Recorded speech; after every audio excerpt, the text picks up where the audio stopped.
Thousands of years ago, there were beautiful, impenetrable rainforests.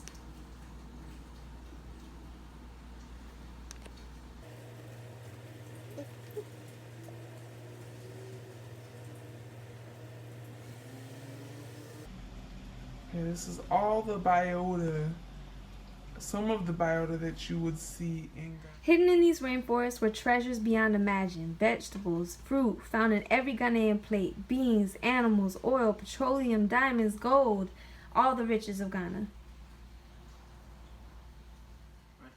Many incredible tribes lived in these forests. The Ewe tribe, the Adange tribe, the Ashanti tribe, the Guan tribe, the Dagomba, the Hausa, the Mole Dagon tribe.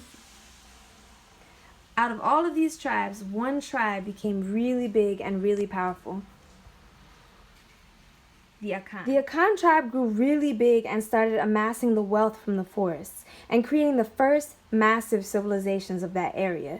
These tribal members created a kingdom known as the Ashanti Kingdom. The royal Ashanti are part of the Akan tribe.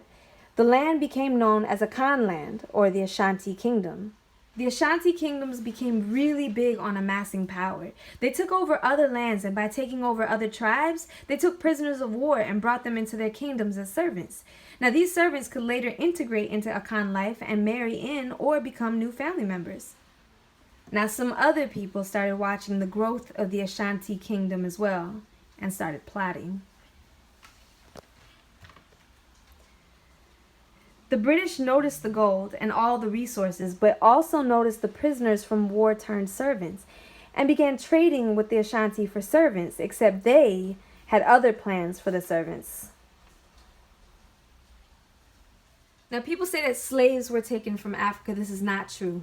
People were taken from Africa and were made into slaves. So who were our heroes in this story? Well, those who fought colonizers in the Ashanti-Anglo Wars, that's the Ashanti of the Akan tribe, against the English people, that's what Anglo means, and those who stayed fighting British colonizers. Some of these people, Prempeh II, he was actually kidnapped by the English. Now, when Prempeh II was kidnapped by the British, many feared to retaliate against them, but not Queen Nanaya Santewa. She had a speech that sounded something like this. Now, I see that some of you fear to go forward to fight for our king. If it was in the brave days of Osetutu, Okomfonokie, and Opokuware, chiefs would not sit down to see their king to be taken away without firing a shot. No. No European could have dared to speak to chiefs of Ashanti in the way the governor spoke to you this morning. Is it true that the bravery of Ashanti is no more? I cannot believe it. It cannot be, but I must say this. If you, the men of Ashanti, will not go forward, then we will. We, the women, will. I shall call upon my fellow women. We will fight. We will fight till the last of us falls in the battlefields. And with this, she took on leadership of the Ashanti uprising of 1900, gaining the support of some of the other Ashanti nobility. Although ultimately defeated by English superior weapons, the Ashanti put up a good fight.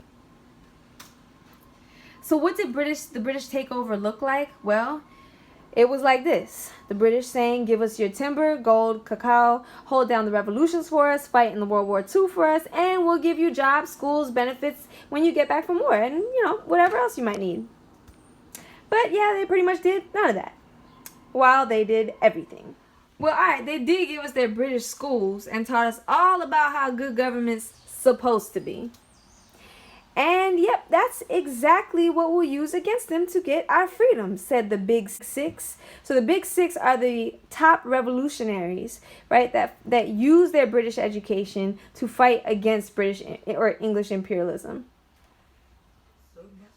What did the Big Six say? Boycott, strike, protest. They use all of these. We need an independent state, all of Africa, no dependence on European states at all. We must unify and bring back our African values to society, egalitarianism. This was what the Big Six was about. You might recognize one.